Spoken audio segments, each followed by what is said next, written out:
नमस्ते दोस्तों, आप लोगों का स्वागत है मेरे YouTube channel study with Sushil Kumar में। तो देखिए, पीएससी में एक भर्ती आई हुई है जिसका नाम ज्येष्ठ वैज्ञानिक सहायक और विधि विज्ञान प्रयोगशाला की है। ये समूह ख के अंतर्गत भर्ती आई है जिसका विज्ञापन 5 मार्च 2024 यानी कि आज ही रिलीज हुआ है। आप इसमें जो है 26 मार्च 2024 तक ऑनलाइन आवेदन कर सकते हैं और ऑनलाइन माध्यम से जो आप शुल्क जमा करेंगे वो आप 26 मार्च 2024 तक ही जमा कर सकते हैं। बाकी जो नीचे दिए हुए नियम हैं ये यथावत ही रहेंगे, जैसे जो शर्तें और विज्ञापन में रहती हैं पीएससी के। तो आइए हम देखते हैं इसमें कितनी पोस्टें हैं और क्या क्वालिफिकेशन है। विधि विज्ञान प्रयोगशाला के अंतर्गत विभिन्न अनुभागों में ज्येष्ठ वैज्ञानिक सहायक के कुल 14 पदों पर सीधी भर्ती है। देखिए, 14 पद हैं। पद का नाम ज्येष्ठ वैज्ञानिक सहायक यानी कि सीनियर साइंटिफिक असिस्टेंट है। और अगर हम क्वालिफिकेशन देखें तो किसी मान्यता प्राप्त विश्वविद्यालय से भौतिक विज्ञान या विधि विज्ञान फॉरेंसिक साइंस में एमएससी तथा स्नातक स्तर पर एक विषय के रूप में भौतिक विज्ञान या रसायन विज्ञान उत्तीर्ण किया हो। दूसरा दिया हुआ है ज्येष्ठ वैज्ञानिक सहायक भौतिकी तथा बोइज आइडेंटिफिकेशन अनुभाग के अंतर्गत किसी मान्यता प्राप्त विश्वविद्यालय से भौतिक विज्ञान या विधि विज्ञान फॉरेंसिक साइंस में एमएससी अथवा स्नातक लेवल पर एक विषय के रूप में भौतिकी उत्तीर्ण हो। रसायन विस्फोटक व विष अनुभाग ज्येष्ठ वैज्ञानिक सहायक के अंतर्गत किसी मान्यता प्राप्त विश्वविद्यालय से केमिस्ट्री एनालिटिकल केमिस्ट्री विश्व विज्ञान में एमएससी या विधि विज्ञान में जो है एमएससी के साथ केमिस्ट्री में स्पेशलाइजेशन और स्नातक स्तर पर किसी एक विषय में केमिस्ट्री में उत्तीर्ण किया हो। तो ये अलग अलग विभाग हैं। नार्कोटिक्स विभाग के अंतर्गत जो है ज्येष्ठ वैज्ञानिक सहायक का जो पद है, और ये नार्कोटिक डिपार्टमेंट के अंतर्गत किसी भी मान्यता प्राप्त विश्वविद्यालय से रसायन यानी कि केमिस्ट्री एनालिटिकल केमिस्ट्री या विश्व में एमएससी या विधि विज्ञान फॉरेंसिक में एमएससी के साथ केमिस्ट्री में स्पेशलाइजेशन और स्नातक स्तर पर किसी एक विषय के रूप में केमिस्ट्री विज्ञान उत्तीर्ण किया हो। तो ये योग्यताएं हैं।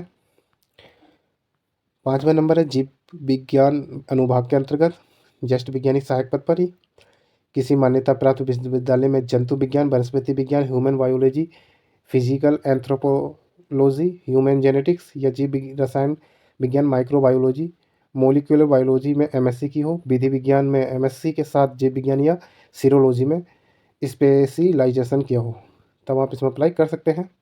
डीएनए विभाग या सीरम विभाग के अंतर्गत किसी मान्यता प्राप्त विश्वविद्यालय से जंतु विज्ञान वनस्पति विज्ञान ह्यूमन बायोलॉजी फिजिकल एंथ्रोपोलॉजी और ह्यूमनिस्टिक केमिस्ट्री और माइक्रोबायोलॉजी या मोलिकुलर बायोलॉजी में एमएससी या विधि विज्ञान या फॉरेंसिक साइंस जिसको बोलते हैं उसमें एमएससी के साथ जीव विज्ञान सीरोलॉजी में स्पेशलाइजेशन किया हो, तब आप इस विभाग के अंतर्गत डाल सकते हैं। 7वां विभाग है प्रलेख परीक्षण विभाग।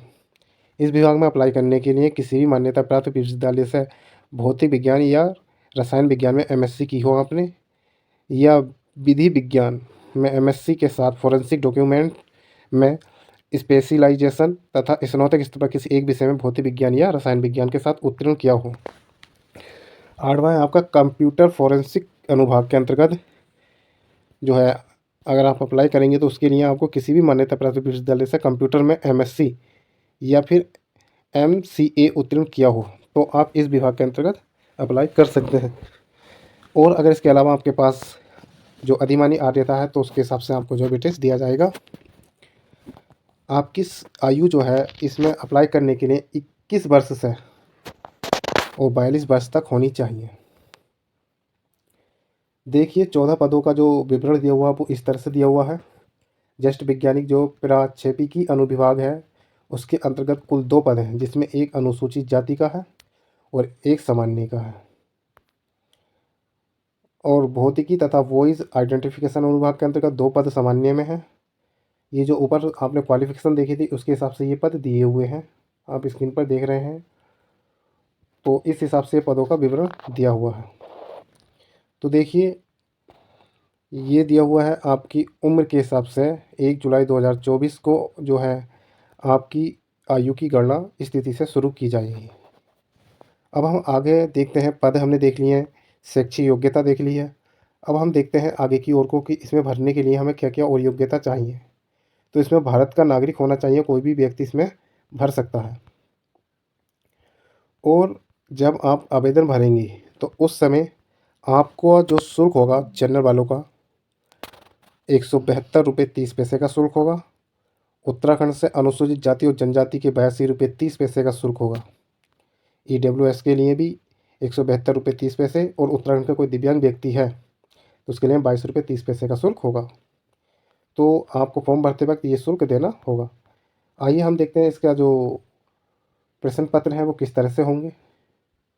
तो इसमें जब आप अप्लाई करेंगे तो उसकी जो परीक्षा होगी वो आपकी एमसीक्यू टाइप परीक्षा होगी, और इसमें जो है अलग अलग प्रकार के जो क्वेश्चन है वो अलग होंगे हर विभाग का। जैसे पैरा 6P की अनुविभाग है, उसके अंतर्गत एक पेपर होगा जिसमें प्रश्नों की संख्या 100 होगी और अधिकतम 200 अंकों का वो पेपर होगा, और 2 घंटे का वह पेपर होगा। तो देखिए, यदि आप ये पेपर जिस विभाग से अप्लाई कर रहे हैं उस विभाग के पेपर को क्वालिफाइड करते हैं तो उसके बाद आपको 25 मार्क्स का इंटरव्यू देना होगा। तो आप जो है इसको क्वालिफाइड करने के बाद जब इंटरव्यू क्वालिफाइड कर देंगे तब आपका डॉक्यूमेंट वेरिफिकेशन होगा। और आपके इस परीक्षा पद्धति में निगेटिव मार्किंग रहेगी जो 1/4 अंक की रहेगी। आपका जो सिलेबस है वो अलग अलग दिया हुआ है, क्योंकि अलग अलग डिपार्टमेंट से है तो अलग अलग डिपार्टमेंट से ये सिलेबस दिया हुआ है। यदि कोई भी व्यक्ति यह योग्यता रखता है तो वह इस पीडीएफ से अपना सिलेबस अवश्य देखकर एग्ज़ाम की तैयारी शुरू करें इसको भरने के बाद। और जो है ये नीचे इसमें सभी सिलेबस ऐड हुआ हुआ है, यानी कि इसी पीडीएफ में सिलेबस दिया हुआ है।